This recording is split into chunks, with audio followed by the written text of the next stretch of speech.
Good afternoon and welcome to this one of the final sessions of In the Circle Northwest today. This session is sponsored by the Northern Powerhouse Investment Fund and Whitecap Consulting, and is going to look at green finance and the impact of environmental, social and governance, or ESG for short, on the financial sector. I'm Ben Ormsby and I am normally by day the Yorkshire editor on the other side of the Pennines, but I'm here today just to guide you through the discussion. Before I ask the panel to introduce themselves, quick note and housekeeping.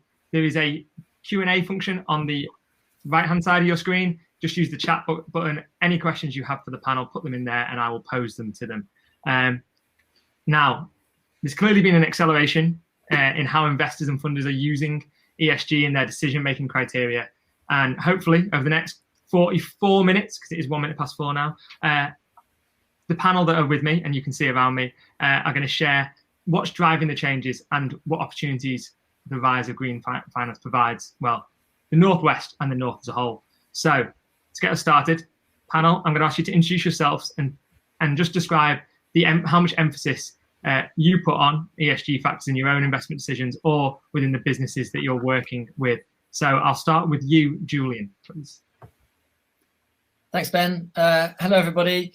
Great to be with you this afternoon. My name's Julian Wells. I'm a director at Whitecap Consulting. Anybody that doesn't know Whitecap, we're a regionally focused strategy consultancy, and we've got 6 offices around the UK, but they're all outside London.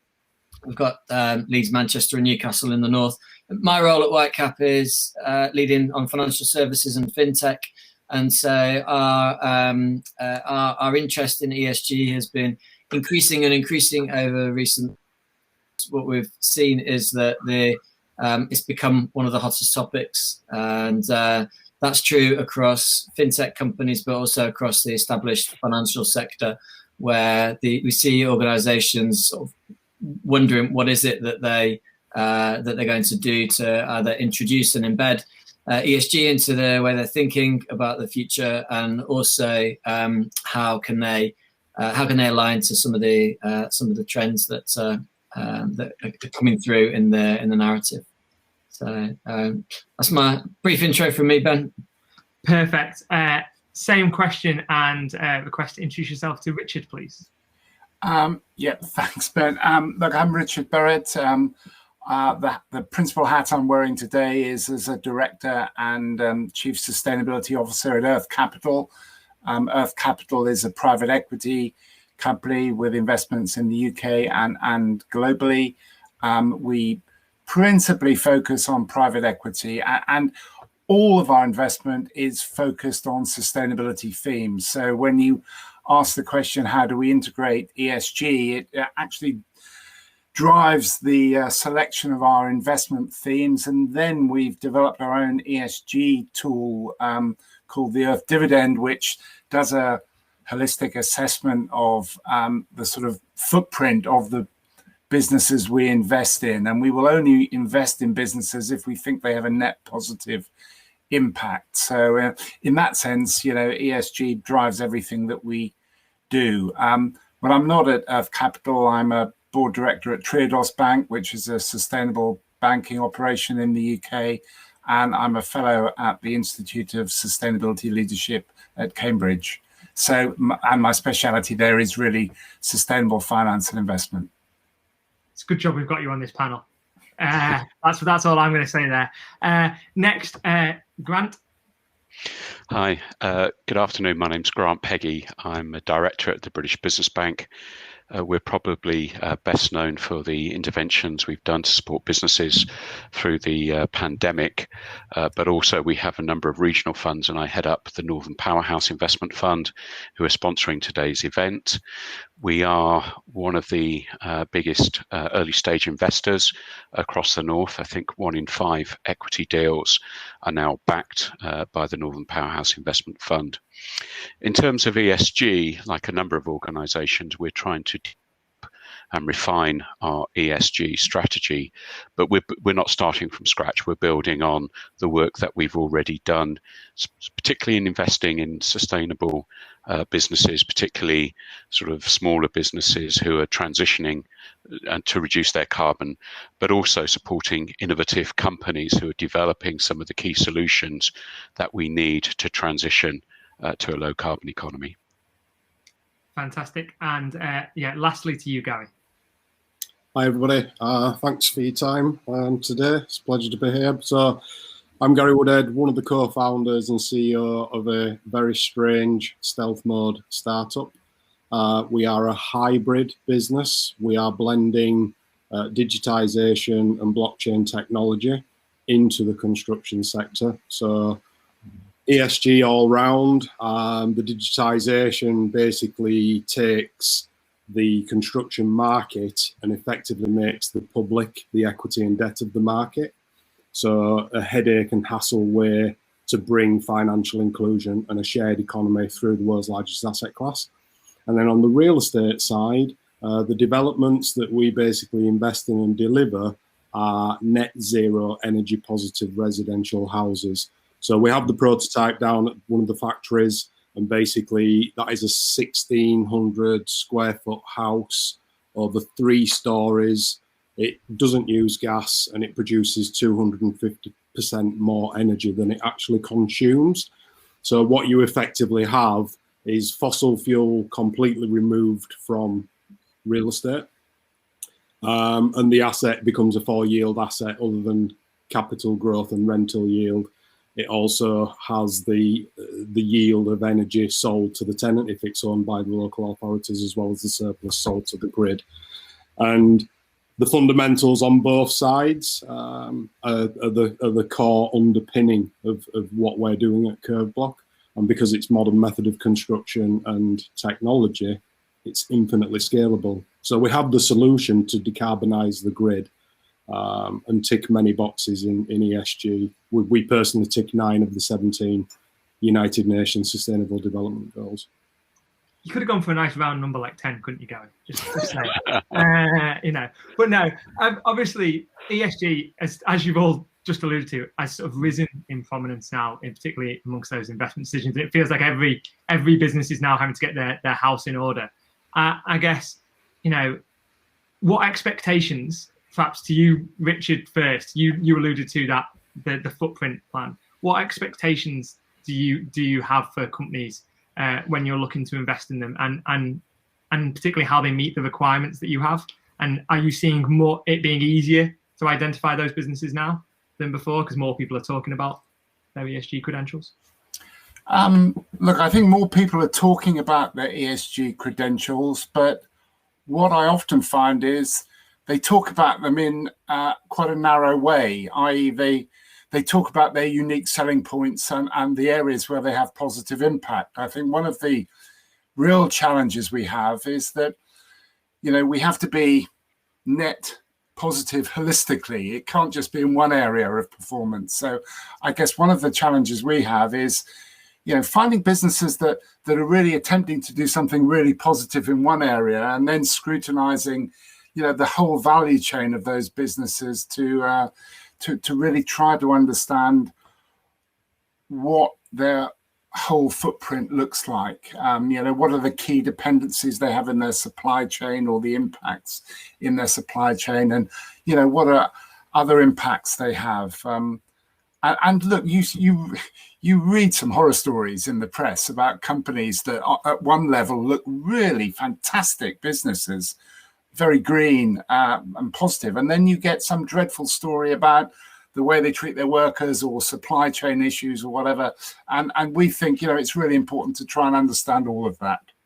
And it is getting easier because I think businesses, particularly larger businesses, are far more conscious of this, and they're trying to sort of drive practices down their procurement chains and supply chains. For some of the smaller businesses, it's more of a challenge, I think.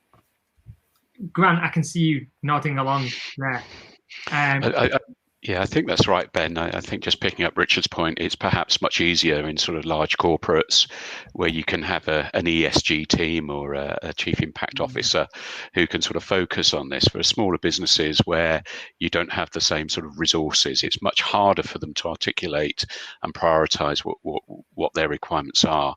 And as Richard said, you've got to look at it holistically as well. So I think this is where we're sort of our thinking is it's about working with investors, working with the fund managers to help businesses to make sure that they've got the finance and support on the journey to help them get there.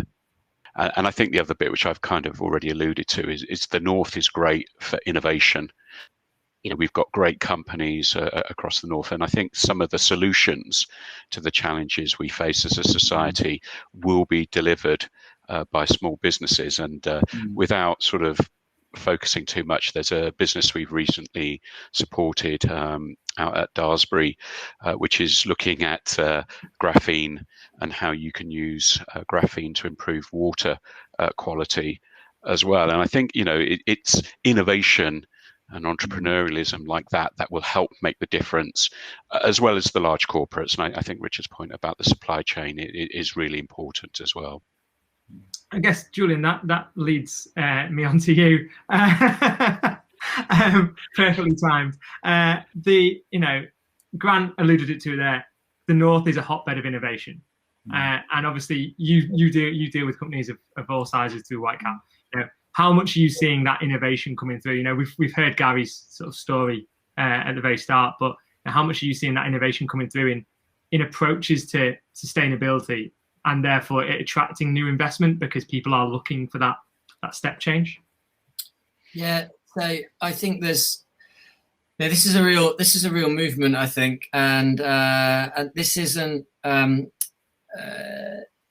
ESG and making the right investment decisions in relation to sort of ESG factors is something that all companies are having to transition to. So I think what's happening right now is you've got early movers who are adapting well to the change, but you've also got the whole of the financial sector is having to change its approach, and that means quite a few things are going to be different in future. So, as an example, investors are probably going to be asked to accept lower returns on investments because the cost of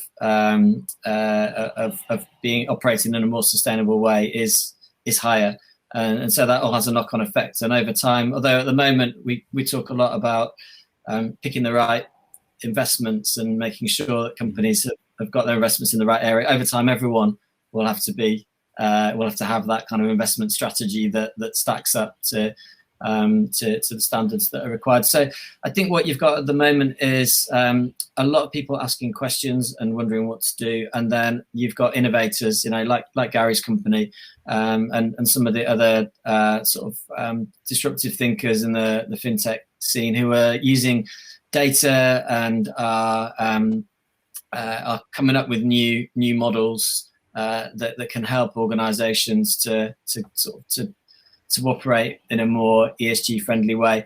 And I think the investors are gravitating towards those businesses because I think that's hot. And I'm sure Richard will be able to talk about that quite extensively given what they're doing. But the investors are always looking for the businesses that are going to fly, that are in the areas where there's demand for more than is actually happening. And I think that's where we're at the moment. And there's a business in the North called Tread, which is very high profile in this area, that's raised quite a lot of funding through Crowdcube recently. I think it was Crowdcube, might have been Cedars. I think it was Crowdcube. But their model is all about carbon offsetting with your banking against a payments card, and I think that just captures people's minds at the moment to think that they can be conducting their banking or their finances in some way that has a positive impact. And Triodos Bank as well is really active in that field. And there's a stat that they put out recently, and I'll stop talking after this because I'm hogging the mic a bit, which I don't need to do. But they researched people aged 18 to 34 and found that 94% of them had already, let me just make sure I get this right, because I did have it to hand.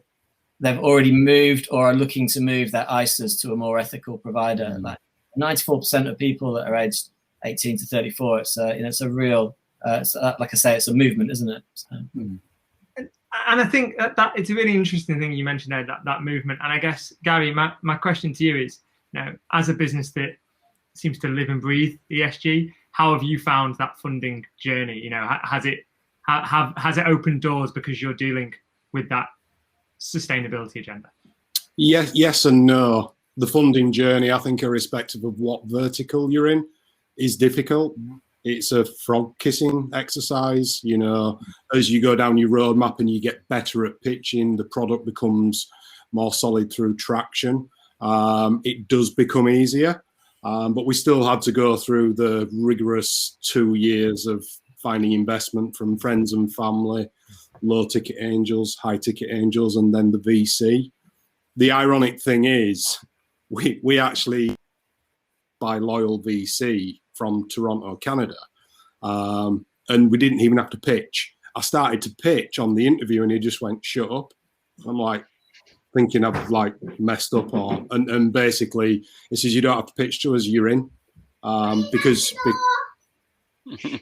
you meet 9 of the 17 UN sustainability goals and you're a graduate of Founder Institute Silicon Valley. So because of the ESG within us, it brought a VC without having to pitch them. One thing I think should be explored, whether it's kind of presented through the likes of FinTech North or through ourselves who have just joined Innovate Finance, there's a way to stimulate money coming into ESG. Obviously, investors, yes, the moral shift is moving, that it's not just about profit, but it will always have a fundamental that they are looking for the next unicorn type growth for their investments. And there's a way to stimulate this for ESG. You could effectively look at the HMRC, SEIS and EIS that's available. We were granting it because we're deemed as fintech, irrespective of the energy positive houses. You could potentially look at the mechanism under SEIS and basically say, right, if you meet these criteria or these goals within the UN 17 or within ESG, maybe give longer, better terms on the SEIS, because more often than not, that gets consumed at the angel level. And then when the bigger investors come in, they've only got the EIS. So if there is an innovator that's looking to raise beyond 150,000, the HMRC are the perfect people to accelerate this massively by giving the SEIS, the ESG, bigger terms. I guess that leads on to another question that I sort of had for later on, but I'll bring it in now. Obviously, the North has this opportunity. It feels the North has this real opportunity with the sustainability agenda across the piece. So whether it is you're talking energy, we're talking sustainable housing, but actually even within the green finance. So with the new infrastructure bank going into Leeds and everything else, what do you think we need to do within the North and the Northwest, obviously, because this is the focus of this session, to try and stimulate that actually this is a centre for forward thinking and for green finance that can then help support startups and entrepreneurs who are looking to change the norm. And I'm going to put that question to Richard because he's looking at me going, "That's a big question." It's a big question, and I'm very conscious that I'm sitting down in the southeast as well. But anyway, look, I think no one's perfect, Richard. No one's perfect. Indeed. Now, look, this is a system challenge fundamentally. I mean, I think, and you have to look at this as a systems challenge, and it means that all the actors, whether you're talking government, whether you're talking business, whether you're talking finance, we have to join up the dots between them if we really want to create the sort of fertile ground for greening the economy. And this is a movement, but it's not a fad. And I often hear that. I mean, we have to do this. There is no alternative other than decarbonising the economy. There is no alternative other than to reduce our levels of pollution and reduce the impact we're having on biodiversity, and do that in a just way. I mean, we're seeing and experiencing the consequences of that at present. And if anybody's sitting in Vancouver at present, in the northwest of Canada, enjoying 45 degrees Celsius temperatures, I mean, that's just totally unprecedented. So we need the right policy signals from government, both at a national and also at a local level, and setting the targets for the green economy in different sectors. We've seen it in energy. We've seen it to a large degree in the automotive sector. But I mean, there are other sectors, agriculture, industry, and other areas where we need clear decarbonisation targets per sector and clear sustainability targets per sector. So that's the government level. They need to set the right incentives. Yes, it could be tax. There are a whole host of incentives that they could deploy to stimulate the sort of investment we need. But you also need to get business, universities, and finance aligned too. So the sort of interconnections between the great, universities like Manchester with this incredible centre for graphene, and other universities across the north of England that have real spin out potential. I mean, we need to line that all up better than we currently are. And I agree with Gary. The tough stage is when you're a fledgling startup business and you're in the early stages of trying to raise capital. And you're right, friends and family and angels. I mean, angels are tough to find. Since leaving the European Union, we're no longer getting the European Investment Fund capital coming in. So we have to replace that in a meaningful way. And then we have to sort of link up through the stages into growth and beyond, so that we can finance these businesses through different technology readiness levels. I mean, that's the challenge. If you're a big existing business needing to transition, you can probably go to the banking sector to get finance to help you. But I think it's the early stage growth businesses where the real challenge is. Fantastic. And Grant, just to bring you in, obviously I know NPIF is part of sort of the British Business Bank. British Business Bank has offers for various sizes, but how much of an opportunity are you seeing for those?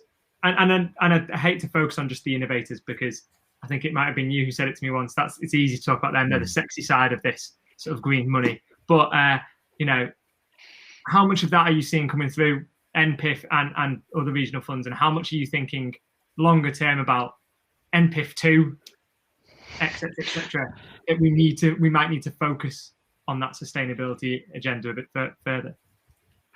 Absolutely, Ben. I think that's our priority, sort of working with the combined authorities, the local enterprise partnerships, and with business. The focus is building a more ambitious Northern Powerhouse Investment Fund 2, which can help deliver those sustainability goals, but not just sustainability, but also, sort of in terms of levelling up and diversity and inclusion as well.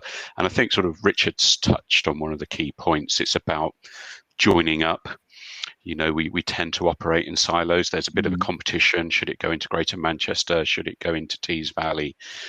We actually need to, there's a lot of collaboration required, because we're all in the same position. We need to work together. We need to break down some of those barriers.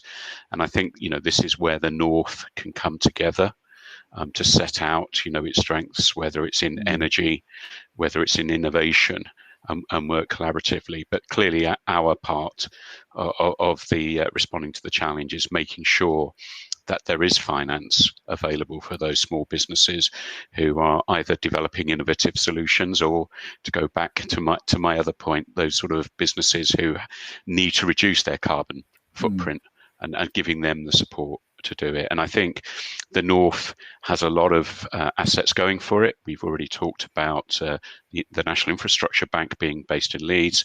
We have a part of the Green Finance Institute also based in Leeds. We have the British Business Bank based in Sheffield. But we've got great universities, we've got great innovation across the North, and we've got great businesses. What we need to do is to try and pull that expertise in so that we've got a sort of a common focus and purpose of what we're trying to achieve for the North. And to be slightly controversial, it's not just the North. I know we're focused on the Northwest and the North, but actually a lot of the challenges we face also apply in the Midlands, also apply in Scotland and Wales. So it is kind of working out what's the right level of intervention. And I am sure that MPIF2 has a role to play, but we can't do it alone. Finance is only a part of the solution. It's not the total solution. And I'm gonna flip this on its head slightly then, actually, that we've talked about the positivities that focusing on ESG has, that those businesses that are addressing climate change and sustainability and everything else that and social and everything else that's going on has. Will there be a flip side at some point? If you're a business that isn't doing it, are you going to struggle to get that funding? So is now the time that you need to be, for want of a better phrase, getting your house in order so that you're ready for that step change in the way funders and the finance sector approaches decision making? I'm going to throw that one to Julian. I think that the answer is yes. It's going to be difficult for companies that don't start to take action, but it's not just going to be difficult in terms of funding. It's going to be difficult because their customers, whether they're retail customers or business customers, are going to be asking questions around what is your approach to sustainability? What actions are you taking? What's your policy? What's your purpose saying about what you believe in? Potential employees are going to start asking this question. This is happening now at interviews. I'm hearing about this all the time. Actually, it's going to become, for want of a better phrase, socially unacceptable not to be doing anything. And I think that's one angle, and then there's obviously the regulatory angle, which is going to force industries to make changes, like electric cars, for example. We're going to have a kind of combination of factors here, but I do think there's going to be a really strong push through that sort of societal lens, that there's an expectation that you're taking action, and I just think that'll naturally filter through to funding, because the investments becoming more transparent. People are wanting to know where their money is ultimately placed, and that works its way all the way through. I actually interviewed a chief exec from of a financial services provider this morning around how they're changing their investment strategy in relation to ESG to align to it more. And it just said we just have to, because people have been talking about the environment and green for years, and but now everyone's taken so much notice that the underlying actions are having to be taken, because it's just the way that the world's moving. So yeah, it's yes, it'll affect businesses who don't take action. I think will find life harder. They'll find it harder. It'll be more expensive to access funding.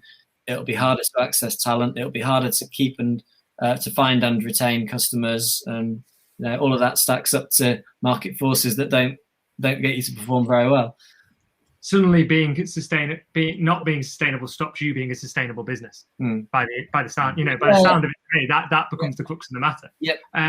And I guess then, you touched it there. The movement in society is that there is a green revolution, whether you're talking industry or just in consumer behaviour. Is that the big driver within green finance, as you said, or is it actually it's bigger than that? And I'm going to throw it to Gary to say, what do you think is driving this transition? Is it just necessity? Well, the reality is we're all screwed if we don't get the solutions in place. I talked to my mother, and she didn't even know what CO2 emissions was. The damage is done, so it has to be dealt with. We have to see action as opposed to lip service. The interesting thing with the way we're implementing our innovation is even the people that don't believe in carbon reduction and climate change, they're still going to be interested in wanting the product because it's a product that puts money in the pocket. So the positive for us is the innovation of renewables, because it's generating finance, it's going to generate demand from people that are not even interested in this conversation. So and that then obviously allows the scale and the growth of that innovation to ultimately decarbonize the grid. And you know, construction is the biggest polluter of CO2. And if you have something that can basically take things carbon negative and put cash in people's pockets, it's a win-win situation, because the product is feeding the greed and it's also solving the problem. And the amount of conversations we're having at the moment with big entities that hold portfolios, they love the innovation, but the hot topic of the conversation is the asset has gone from a 2-yield asset to a 4-yield asset. And I think that's a very, very positive from a negative of greed, of the want of money.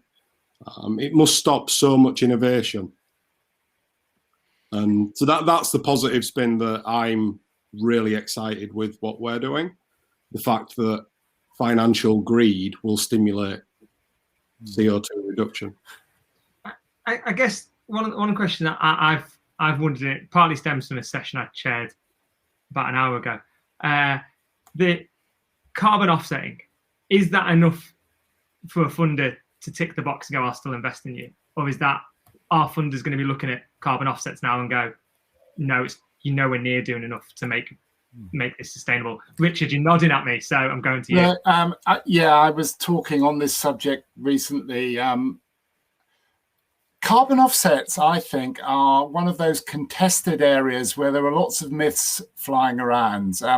But my view is that we absolutely need carbon offsets. If you look at the UK's decarbonisation plan, if you look at the EU's, you can decarbonise most sections of the economy, but there are some residual emissions that are really difficult, if not impossible, to get rid of. And so you need some way of creating carbon sinks, whether it's increasing forestry. You know, I mean, the North is blessed with peatlands. We could do some wonderful restoration and sequester carbon there. There are other technical ways of doing it. So you do need offsets, but they can't become a get out of jail free card. So the first thing all businesses have to do is decarbonize as much as they can. And if they can't do it with their current technology, then they have to look at other technological fixes to try and decarbonize. When you get to a stage where you can't decarbonize anymore, then at that point, you can look at offsets, but they have to be credible offsets. And you know, they have to be, you know, UN CDM equivalent carbon offsets. I mean, because there are people peddling some low quality stuff in the market. So only offset when you've done everything to reduce your emissions, and when you do offset those difficult, impossible residual emissions, do it with quality offsets. That's my message. I think I like it. You know, it seems straight to the point. Do everything you can first, and use that as to get you down afterwards. Grant, I guess, again, to go back to what we said earlier about businesses needing to adapt and evolve, are you seeing more and more approaching you guys, the Northern Powers Investment Fund and things like that, to move on that journey? Is that a growing part of the market, do you see? It is a growing part of the market, but I think sort of Gary alluded to it. There are still a lot of businesses who don't really understand this, don't really know what it means for them. And I think this is where, you know, sort of government, whether national or local, has a key role to play. I think getting the frameworks in place are important, so people know where they stand. Regulation has a role to play. I think it's kind of both carrot and stick. You want to incentivize people to change their behaviors. You want to provide them with the right support so they can change. But ultimately, if people don't change, then either they're going to be left behind or they'll suffer a penalty for it, whether it's not raising investment from external investors, whether it's being left behind as your competitors take advantage of your slowness. So I think government has a role to play, but I think, as we've already alluded to, the finance community can help make that transition, support businesses. But unfortunately, some businesses will be left behind, and that's always the way of sort of competitive open economy. So I'm going to use one of my favourite things is to talk about a government slogan. So building back better and building back greener, a greener recovery, etc., whichever one is being stated as the latest statement. How can finance help, the finance community and the finance sector help change that from rhetoric into reality? I guess that's one of the key things, isn't it? It's all well and good as saying that ESG is rising in importance, but what needs to happen now for the finance sector to enable the joining of those dots? Is it, and I know this is a big question and there might not be a simple answer to it. I was going to give you a get out of jail free card and say you don't have to answer it. No, you do, but I won't hold you to it in 12 months' time, I promise. So with that as a big one, we'll start with Julian. So I think there's a couple of things that the finance sector can do to help. The first one is to actually figure out how to help. So I've spoken to a couple of banks recently, like the big retail banks, and it's firmly within their thoughts. Like what can we do to help our SME customers make the transition to operate more effectively in a green economy? So that the banks want to know, like, what do they do, and not just what funding can we give them or what products can we sell them, but what can we do to help them on the journey? So that's one thing. I think if all the banks and the FS providers look at what they can do to play their part, that's helpful. And then the other thing is actually in the way that they deliver products and services.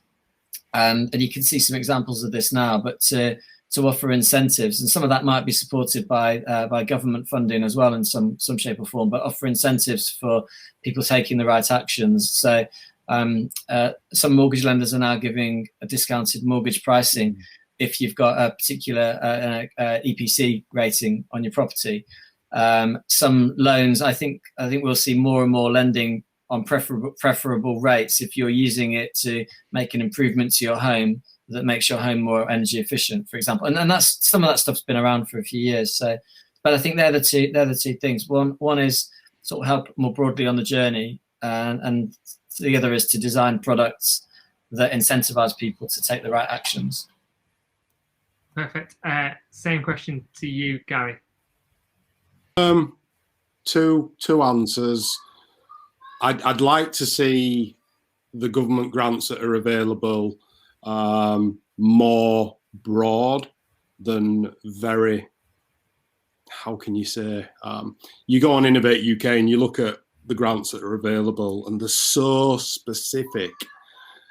Yeah, you can have some amazing piece of innovation that pretty much does what they're trying to achieve from this grant, but you can't access it for one or two boxes that you've not managed to be able to tick for that pot that's available for the innovators. So I think there should be more of a broad brush with regards to government funding for innovation. And then the other one for us, when we graduated Founder Institute Silicon Valley, we were immediately approached by the venture fund from Nationwide Building Society. And one of the conversations we had with them is, look, you've got this huge crisis in the UK where all the kids can't get onto the housing ladder. Well, if you've got an energy positive house, why don't you create a mortgage product that will stimulate this and solve the problem, i.e., you don't have money for a deposit because you're 21-year-old, but you do have a job and you can afford the mortgage. We'll take first charge on the surplus energy. as a bank, because they take first charge on the asset, take first charge on the surplus energy, and allow the millennials onto the property ladder. And again, the positive part of that is you're then going to stimulate more adoption for A plus EPC real estate, and you're solving a massive headache with regards to the next generation coming onto the property ladder. But banks being banks, they'll probably kick this around for 3 to 7 years before they say that's a really good idea. Let's do that. Again, then, yeah, same question to you, Richard, as well. Oh, you're muted. Let's look at this banks issue. I mean, banks like consistent cash flow. That's what they lend against. And of course, the problem with new areas is that sometimes the cash flows are less predictable. Now, this is where we really need to get joined up with the British Business Bank and other government activities, I think, to really encourage the adoption of new finance in these areas. If I think back 10 years, offshore wind, solar energy were virtually unfinanceable by the big banks in the UK. 10 years later, they're all over the market. Why did that happen? It happened because the Green Investment Bank at the time really worked with them to basically provide blended finance and get them comfortable with the risk profiles of those transactions. Now, we've got to replicate those sorts of approaches right across the economy, not just in the energy sector, but in new build, carbon positive housing. We've got to get Triodos. We've been working with one of the big supermarkets, looking at pod point EV charging, coming up with a financing structure that works for that, because we need to get that infrastructure rolled out across the country. Green hydrogen, there was a session earlier today. I mean, difficult area to finance, but it needs to be financed. So what banks need to do is to develop much more of an active mindset to want to get these areas financed. And we need to work really closely with some of the government entities to come up with the right sort of risk packages to get that done. Fantastic. And lastly, to you, Grant, with that sort of same question. I guess just picking up Richard's point, some of us were around in sort of 2008, 2009. A lot of investors had their fingers burnt investing in clean tech, and sort of moved away from the market. And now this is not a fad. This is something we have to do. And I think the point about a better, more joined up, holistic approach to finance, that perhaps looking at whether the National Infrastructure Bank can de-risk some of these big investment decisions that banks are taking, without sort of bringing it back to COVID. We've provided £85 billion worth of guarantees to the banks. We need not necessarily the same size and scale, but similar approaches, helping commercial organisations to de-risk their lending decisions. And we also need to better articulate and tell the story to investors, the private sector, as to the potential returns that can be made, because this isn't just about losing money. We see lots of great examples of companies who are delivering positive returns and also helping to deliver some of that cash flow that institutions, and particularly pension funds, are so dependent upon. But I go back to the point I made earlier on. It's really about collaboration between government, whether that's national or local. It's about working with the business sector and the finance community to have a clear vision of what it is we're trying to achieve to deliver the government's targets. And I think that is helpful, the government setting out what the targets are. It's just the roadmap of how we're going to get there hasn't been to do. We've got to own some of that. It's not just those people in Whitehall who have got to deliver this. We've got to own it and deliver it as well.